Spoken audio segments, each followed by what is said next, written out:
Hello everyone, welcome in my YouTube channel smart education by Darshan Chaudhary. हम start करते हैं class 12th का chapter 11 biotechnology principle and processes का new topic cloning sites.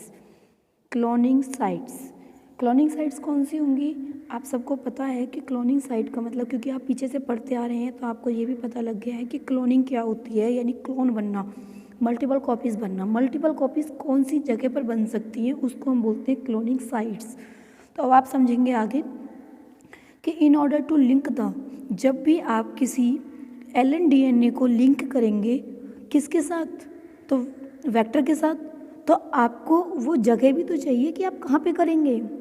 कहीं पर भी ऐसा थोड़ी है कि ORI में से आपने ये सपोज दैट कि आपने ये कोई एक वो लिया, इस तरीके से आपने कोई एक प्लाज्मिड ले लिया और इस प्लाज्मिड में आपको इधर मिल गया ORI, आपने इस फॉरेन DNA को इस ORI की हेल्प से अंदर ले लिया।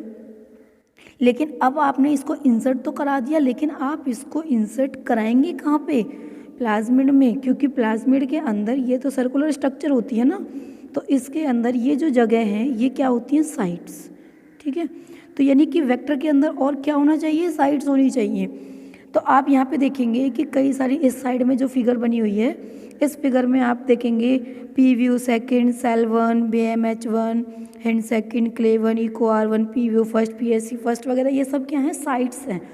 तो in order to link the LNDNA, जब भी आप ऑर्डर यानी कि LNDNA को जब आप लिंक करेंगे, फॉरेन DNA को जब भी आप लिंक करेंगे, तो वेक्टर के अंदर वेक्टर को ज़रूरत होगी टू हैव वेरी फ्यू मतलब कम से कम सिंगल तो हुई recognition site for the commonly use restriction enzyme. तो यहाँ पे आपको वो साइट चाहिए, आप कहाँ पे उसको रिप्लेस कराना चाह रही हैं? उस पोर्शन को आप यहाँ से पहले एलिमिनेट भी तो कराएंगे। आपने इधर देखेंगे, आपने ये वाला पोर्शन लिया, आपको सपोज दैट कि आपको ये DNA यहाँ पे इंसर्ट कराना है। जो फॉरेन DNA था, इस वाले DNA को मान लीजिए आपको यहाँ पे इंसर्ट कराना है, तो आप यहाँ पे इंसर्ट ऐसे कैसे करा सकते हैं? यहाँ पे कराने के लिए पहले आपको इसका ये वाला पोर्शन है उसको रेस्ट्रिक्शन एंजाइम से कट करना पड़ेगा। जब ये कट हो जाएगा तो ये पोर्शन बाहर आ गया। अब आप इस वाले को इधर ऐड कर सकते हैं। तो फर्स्ट ऑफ ऑल आपको क्या करना पड़ेगा? आपको वो जगह देखनी पड़ेगी क्लोनिंग साइट जहाँ पे हो सकती हैं। उस साइट से पहले रेस्ट्रिक्शन एंजाइम से आप उस जीन को हटाएंगे जो वहाँ पहले था, उसको आप हटाएंगे और उसकी जगह पर आप जिस जीन को चाहते हैं उसको वहाँ पे इंसर्ट कर देंगे। और इंसर्ट करने के लिए जो पाथ होगा वो होगा ORI। आप ORI की हेल्प से उसे अंदर लेंगे और फिर उस साइट पे, जिस साइट पे आप उसे अटैच करना चाहते हैं, ज्वाइंट कराना चाहते हैं, उस साइट के जीन को पहले आप वहाँ से निकालेंगे और जब फॉरेन DNA जिसको आपने अंदर लिया है उसे वहाँ पे आप इंसर्ट कराएंगे। तो ये आपको टर्म समझ में आ गई होगी कि ये मैं क्या कहना चाह रही हूँ, ये आपको क्लियर है। इसके बाद हम आगे देखते हैं प्रेजेंस ऑफ। अब कई सारी जगह हों, अगर मान लो हमें पता है पहले से क्लियर है कि हमें उस वाले जीन को, किसी एक जीन को रिप्लेस करना है और उसके जगह पर हमें फॉरेन जीन को वहाँ पे इंसर्ट कराना है, लेकिन कुछ कंडीशन ऐसी हो जाती हैं, presence of more than one recognition site, अगर कन्फ्यूज़न बन जाए, आपको किसी जगह पर जाने के लिए 2-3 रास्ते बता दिए जाएँ तो ये आपके लिए बहुत कॉम्प्लिकेटेड हो जाएगा, लेकिन अगर आपको एक ही रास्ता बता दिया जाए तो बड़े आसानी से आप वहाँ पे सीधे पहुँच जाएंगे। तो ये क्या होता है कि अगर एक से ज़्यादा साइट अगर वहाँ पे प्रेजेंट हैं, one site with in the vector will generate, तो अगर एक से ज़्यादा साइट वहाँ पे प्रेजेंट हैं तो उसके यानी कई सारे पाथ हो गए, कई सारे फ्रेगमेंट हो गई हैं, तो ये तो बहुत ज़्यादा कॉम्प्लिकेटेड हो जाएगा। किसके लिए? जीन क्लोनिंग के लिए, क्योंकि आपको एक साइट चाहिए जहाँ पर आप जीन को क्या कराना चाह रहे हैं? लाइगेट कराना चाह रही हैं, ज्वाइन कराना चाह रही हैं। तो जो लाइगेशन ऑफ LNDNA है is carried out at A restriction site present in one of the 2 antibiotic resistant gene. तो आपके पास एक सबसे बढ़िया तरीका क्या है? देखिए, आपके पास एक सबसे बढ़िया तरीका ये है कि आपको पता है कि जो प्लाज्मिड आपने लिया है उसके अंदर 2 जीन ऐसे हैं जो एंटीबायोटिक रेसिस्टेंस जीन है। ठीक है, आपको पता है कि जिस प्लाज्मिड को आपने लिया है, अभी आपने यहाँ पे PBr 322 को लिया है, तो आप देखेंगे कि PBR322 के अंदर 2 साइट ऐसी हैं, 2 मार्कर ऐसे हैं, 2 जीन ऐसे हैं जो कि एंटीबायोटिक रेसिस्ट हैं। कौन कौन से होंगे वो? एम्फ्लिसिन और टेट्रासाइलिन, ये दोनों होते हैं। तो आप क्या सोचें, आपको अगर आप इन दोनों में से किसी एक को लेते हैं तो ये ज़्यादा बेस्ट रहेगा। तो इन दोनों में से क्या होगा, एक ज़्यादा बेस्ट रहेगा। आप या तो एम्प्लीफिकेशन को ले लीजिए या फिर आप टेट्रासाइलिन को ले लीजिए, ठीक है। तो आप सपोज दैट कि आपने मान लो आपने एक जीन को इंसर्ट कराया, ठीक है। आपने यहाँ से एक ये ले लिया फॉरेन डीएनए, ये फॉरेन डीएनए का ये एक फ्रैगमेंट आपने ले लिया जिसको आपने रेस्ट्रिक्शन एंडोन्यूक्लियस से कट किया था, ठीक है। अब आप इसको इंसर्ट कहाँ से कराएंगे? अब आप इसको इंसर्ट कहाँ से कराएंगे? ORI, जो ओरिजिन ऑफ रेप्लिकेशन है, इसके हेल्प से अब ये कहाँ पहुँच गया? अंदर पहुँच गया, ठीक है। अब आपको अंदर ये कई सारी साइट्स हैं, यहाँ पे ये भी साइट है, ये भी साइट है, तो यहाँ पे जो कई सारी साइट है उनमें से आप किसी एक एंटीबायोटिक रेसिस्टेंट जीन को चुन लीजिए, चूज़ कर लीजिए। Out 1 of the 2 antibiotic resistant gene, दोनों में से किसी एक को चुन लीजिए। आपने चूज़ किया कि भाई हम इस वाली जगह पर इंसर्ट कराएंगे, टेट्रासाइलिन वाली जगह पर हमें क्या कराना है? इसको इंसर्ट कराना है, ठीक है। लेकिन आप ऐसे कैसे इंसर्ट करा सकते हैं? नहीं करा सकते। आपको इंसर्ट कराने के लिए रेस्ट्रिक्शन एंडोन्यूक्लियस एंजाइम की हेल्प से पहले इस पोर्शन को क्या करेंगे? इस वाले पोर्शन को आप कट करेंगे। ये आपने कट कर दिया, ये अलग हो गया। अब आप इस वाली जगह पर इस वाले एंजाइम को क्या कर देंगे? फिट कर देंगे, ठीक। तो आपने क्या किया? आपने जो ये फॉरेन डीएनए था, इस डीएनए को यहाँ पे, ठीक है, इस वाली साइट पर क्या कर दिया? फिट कर दिया। कौन सी वाली साइट पर किया है? टेट्रासाइलिन वाली साइट पर आपने इसको फिट कर दिया। इतना क्लियर हो गया। अब आपको क्या लगता है कि यहाँ पे आपने टेट्रासाइलिन वाले जीन को निकाल दिया है और आपने उसकी जगह पर कोई डिज़ायरेबल जीन को ऐड कर दिया है, डिज़ायरेबल वाले डीएनए को ऐड कर दिया है। मान लो आपने किसी के लिए भी मान लेते हैं, आपने उसको यहाँ पे हमने किसी एक के लिए हमने इसको किसी नए करैक्टर वाले को हमने क्या मान लिया? न्यू करैक्टर वाले जीन को हमने यहाँ पे इंसर्ट कर लिया है, ठीक है। तो इसका मतलब अब यहाँ पे क्या प्रेजेंट है? न्यू करैक्टर वाला जीन प्रेजेंट है। क्या नहीं है? टेट्रासाइलिन नहीं है, ठीक है। यानी अब इस प्लाज्मिड के अंदर टेट्रासाइलिन नहीं है। क्या अब ये वाला क्या किसके लिए केवल रेसिस्ट है? ये केवल एम्फ्लिसिन के लिए रेसिस्ट है, टेट्रासाइलिन के लिए रेसिस्ट नहीं है। क्यों? क्योंकि इसमें से हमने उस वाले जीन को क्या कर दिया? निकाल दिया है, ठीक है। इस वाले जीन को निकाल दिया है और इस वाली जगह पर क्या है? एक न्यू करैक्टर वाला जीन यहाँ पे प्रेजेंट है। करैक्टर आप अपनी मर्जी से कोई भी मान सकते हैं, ठीक है। हो सकता है कि एंटीबायोटिक रेसिस्टेंट की जगह पर आपने कोई न्यू करैक्टर पैथोजन रेसिस्ट मान लिया हो सकता है कि आपने कौन सा करैक्टर मान लिया हो? पैथोजन रेसिस्ट मान लिया हो, ठीक है। तो इतना आपको क्लियर हो गया है। अब आपको क्या करना है? अब ये आपके पास, अब आपने यहाँ पे न्यू करैक्टर वाला डीएनए जब ऐड कर दिया है तो ये डीएनए कैसा बन गया? रिकॉम्बिनेंट डीएनए, ठीक है, रिकॉम्बिनेंट डीएनए बन गया। अब आपके पास नेक्स्ट स्टेप क्या आता है कि इस रिकॉम्बिनेंट डीएनए को आप होस्ट में ऐड करेंगे। अब आप होस्ट में इसको ऐसे कैसे ऐड कर देंगे? आपको उससे पहले आपको ये चेक करना पड़ेगा।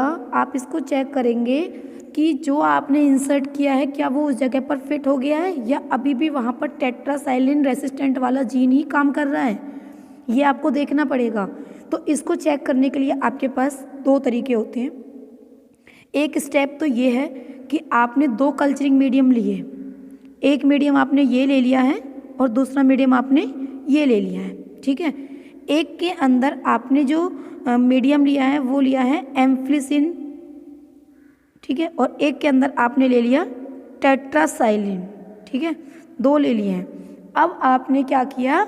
आपने इस प्लाज्मिड को इसके अंदर ग्रो कराया। अब इसके अंदर जब प्लाज्मिड ग्रो करेगा तो एम्फ्लिसिन, ये तो एम्फ्लिसिन रेसिस्ट है, ठीक है, तो इसका मतलब ये यहाँ पे तो दोनों तरह के ही ग्रो करेंगे। एम्फ्लिसिन रेसिस्ट, क्योंकि वो तो जो ये वाला है ये भी तो एम्फ्लिसिन रेसिस्ट वाला जीन तो इसके अंदर भी प्रेजेंट है, तो इसके अंदर दोनों तरह के ग्रो करेंगे, जिनमें से हम किसको सेलेक्ट कर लेंगे? हम सेलेक्ट कर लेंगे ट्रांसफॉर्मर्स को। ट्रांसफॉर्मर्स कौन से वाले हैं? जिनके अंदर हमने इस न्यू करेक्टर वाले जीन को इंसर्ट किया है उनको हम सेलेक्ट कर लेंगे। सपोज दैट उनको हमने सेलेक्ट कर लिया, ये था, ये था, ये था, ये हमने सेलेक्ट कर लिए हैं, ठीक है। अब ये जो सेलेक्ट हुए हैं ये कैसे वाले हैं? ट्रांसफॉर्मर वाले हैं, यानी जिनके अंदर हमने ट्रांसफॉर्म किया था। अब हम क्या करेंगे, अब जो हमने ये ट्रांसफॉर्मर्स लिए हैं इनको अब हम टेट्रासाइलिन वाले मीडियम में लेंगे। इसके अंदर तो ये दोनों ग्रो कर सकते हैं क्योंकि इन पे एम्फलिसिन का किसी पर भी कोई असर नहीं पड़ेगा, तो दोनों तरह के बड़े आराम से ग्रो करेंगे क्योंकि एम्फलिसिन के अंदर तो कोई परेशानी नहीं है, वो तो रेसिस्ट ये भी हैं और दूसरे टाइप के भी रेसिस्ट होंगे ही जो और डीएनए होगा। लेकिन इस वाले मीडियम के अंदर जब हम इन ट्रांसफॉर्मर को डालेंगे तो हम देखेंगे कि ये ग्रो नहीं कर रही हैं, मतलब कि ये कैसे हैं, ये टेट्रासाइलिन रेसिस्ट नहीं है। इसका मतलब जैसे ही हमने इनको इसमें डाला तो ये क्या हो जाएंगे, किल हो जाएंगे, मर जाएंगे, ख़त्म हो जाएंगे। अगर ये किल हो गए तो इससे हमें कंफर्म हो गया कि जो टेट्रासाइलिन रेसिस्ट वाले जीन को हमने जब यहाँ से निकाला था और उसकी जगह पर जो ये न्यू करेक्टर वाला जीन हमने यहाँ पे सेट किया था, एडजस्ट किया था, वो जीन अपनी जगह पर सेट है, ठीक है। इसी वजह से अब ये वाला जो बना है रिकॉम्बिनेंट बना था वो उसके अंदर ये टेट्रासाइलिन रेसिस्टेंस वाला करेक्टर नहीं है क्योंकि इस जीन को तो हमने निकाल दिया था। इन केस अगर ये ग्रो कर जाए तो क्या होगा, इसका मतलब ये टेट्रासाइलिन रेसिस्ट है, इसको हमने टेट्रासाइलिन वाले उसमें मीडियम में डाला है, उसके बाद भी ये ग्रो कर रहा है, इसका मतलब ये रेसिस्ट है तो ग्रो करेगा ही, और ग्रो करेगा, इसका टेट्रासाइलिन पे कोई असर नहीं है। क्यों? क्योंकि इसके अंदर वो जीन अभी ख़त्म नहीं हुआ है। तो हम यहाँ से इस तरीके से ये सेलेक्ट कर सकते हैं कि जो हमारे ट्रांसफॉर्मर है उसके अंदर जो हमने ट्रांसफॉर्म किया था, जो हमने न्यू करेक्टर ऐड किया था, वो वाला जीन अपनी जगह पर फिट है या नहीं है। तो वो हमें पता लगेगा इन मीडियमों से, क्योंकि हमने मीडियम कौन सा यूज़ किया है, टेट्रासाइलिन यूज़ किया है। तो टेट्रासाइलिन में वो टेट्रासाइलिन रेसिस्टेंट वाले जीन अगर नहीं होंगे तो ये टेट्रासाइलिन वाले मीडियम में आते के साथ में क्या हो जाएगा, ख़त्म हो जाएगा, जिससे हमें कंफर्म हो जाएगा कि ये जो बन गई हैं वो कौन बन गई हैं, रिकॉम्बिनेंट्स बन गई हैं, ठीक है। क्यों? क्योंकि इनके अंदर वो वाला करेक्टर है जिस करेक्टर को हमने ऐड कराया था। तो इस तरीके से हम सेलेक्ट कर सकते हैं, किसको सेलेक्ट कर सकते हैं, इस तरीके से हम अपने रिकॉम्बिनेंट्स को, ट्रांसफॉर्मर्स को सेलेक्ट कर सकते हैं, और जो नॉन रिकॉम्बिनेंट्स होंगे वो तो उस मीडियम में ग्रो करेंगे ही करेंगे, और एम्फलिसिन वाले में ये दोनों तरह के ग्रो करेंगे। टेट्रासाइलिन में केवल एम्फलिसिन रेसिस्टेंट वाले तो ग्रो करेंगे, लेकिन टेट्रासाइलिन रेसिस्ट वाले ग्रो नहीं करेंगे। तो यहाँ पे आप देखेंगे कि अगर मान लो आपने क्या किया, the ligation of LNDNA is carried out, किसी एक साइट को आपने, दोनों में से एक साइट को आप चुन लेंगे क्योंकि इनका फंक्शन आपको कन्फर्म है। अगर मान लो आपने किसी एक जगह पर, सपोज दैट कि you can ligated foreign DNA at the site, आपने एक फॉरेन DNA को कहाँ पे सेट किया, जैसा मैंने अभी बताया था, इस वाले साइट पर आपने सेट कर दिया, ठीक है। इस वाले साइट पर सेट किया तो इसका मतलब इसके अंदर से कौन सा वाला करेक्टर ख़त्म हो गया है, टेट्रासाइलिन रेसिस्ट वाला करेक्टर ख़त्म हो गया है। तो आप यहाँ देखेंगे site tetracycline resistant gene in the vector PBR 322, इस वाली जगह पर आपने कर दिया है इसको ऐड। फिर जो रिकॉम्बिनेंट प्लाज्मिड विल लॉस, तो रिकॉम्बिनेंट प्लाज्मिड जो बना है उसके अंदर टेट्रासाइलिन रेसिस्ट वाला करेक्टर नहीं है। कौन सा वाला करेक्टर है, ये न्यू वाला करेक्टर है जिसको आपने इसमें ऐड किया था, जिसको आपने यहाँ पे ऐड किया है। ये वाला करेक्टर न्यू करेक्टर वाला है, टेट्रासाइलिन वाला करेक्टर इसमें अब नहीं है। तो इसका मतलब इसमें से कौन सा वाला एंटीबायोटिक रेसिस्टेंट जीन है वो इनएक्टिव हो जाएगा, कौन सा वाला हो जाएगा। आपको क्लियर है कि जो नहीं होगा वही तो इनएक्टिव होगा। इसका मतलब यहाँ पे टेट्रासाइलिन वाला जो है वो इनएक्टिवेट हो गया।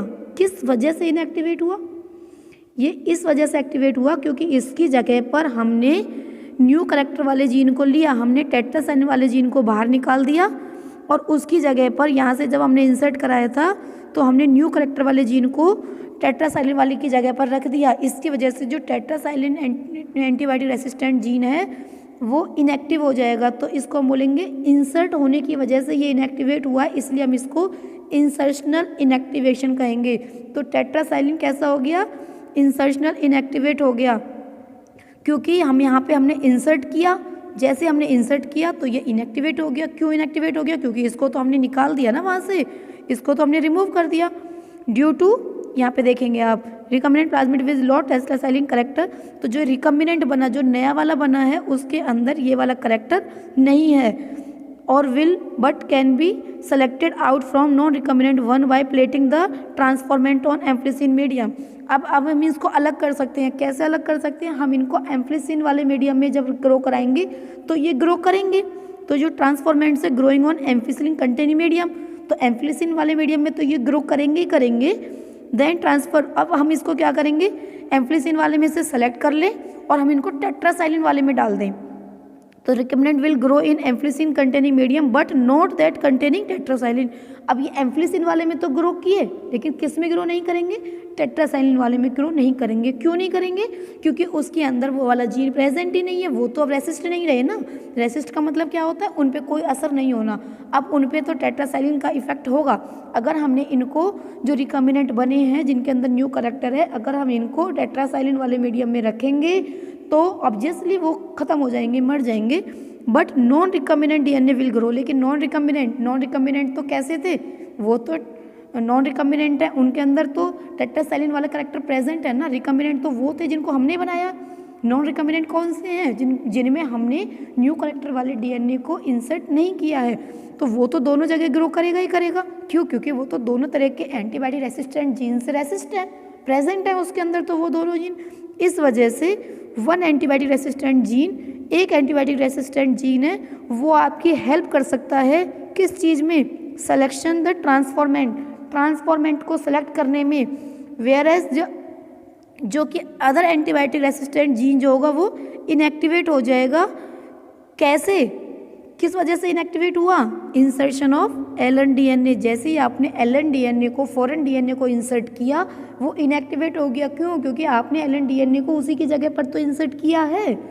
अगर आप उसकी जगह पर इंसर्ट नहीं करते तो उसे कोई फर्क नहीं पड़ता, कहीं और किसी और जगह पर इंसर्ट कर दिया होता। तो आपने उसकी जगह पर इंसर्ट किया है, इसलिए वो कैसा हो जाएगा? इनएक्टिवेट हो जाएगा। इस तरह से help in selection of recombinant, इस वजह से आपकी ये रिकम्बिनेंट को सेलेक्ट कराने में आपकी मदद कर सकता है। तो मेरे हिसाब से शायद आपको ये कंसेप्ट अच्छे से क्लियर हो गया होगा कि रिकम्बिनेंट कौन से होते हैं, ट्रांसफॉर्मेंट कौन से हैं। ट्रांसफॉर्मेंट वो हैं जिनके अंदर आपने करेक्टर को ट्रांसफ़र कराया है। ट्रांसफ़र कराने के बाद जो बना है वो ट्रांसफॉर्मर बन गया है। ट्रांसफॉर्मर दोनों तरह के उसमें ग्रो करेगा। क्यों? क्योंकि एम्फिलिसिन रेसिस्ट तो वो भी है, उसके अंदर एम्फिलिसिन रेसिस्टेंट वाला जीन तो प्रेजेंट है। कौन सा नहीं है? टेट्रासाइक्लिन वाला नहीं है। इसलिए जब भी हम उसको टेट्रासाइक्लिन वाले मीडियम में डालेंगे तो वो खत्म हो जाएगा, वो सर्वाइव ही नहीं करेगा। अगर वो सर्वाइव कर रहा है, इसका मतलब जिस जीन को हमने फिट किया है वो फिट हुआ ही नहीं है, वो वाला करेक्टर आएगा ही नहीं। इसलिए होस्ट में इंसर्ट करने से पहले हम ऐसा करते हैं, हम होस्ट में इंसर्ट करने से पहले रिकम्बिनेंट को सेलेक्ट कर लेते हैं, ताकि हमें कंफर्म हो जाए कि जिस जीन को हमने इंसर्ट कराया है वो जीन उसके अंदर इंसर्ट हो गया है। तो आई थिंक आपको ये बहुत अच्छे से क्लियर हो गया होगा। नेक्स्ट वीडियो में हम इंसर्शनल इनएक्टिवेशन का नेक्स्ट मेथड कवर करेंगे। तो इतना आप सब तैयार करें। All of you, thanks.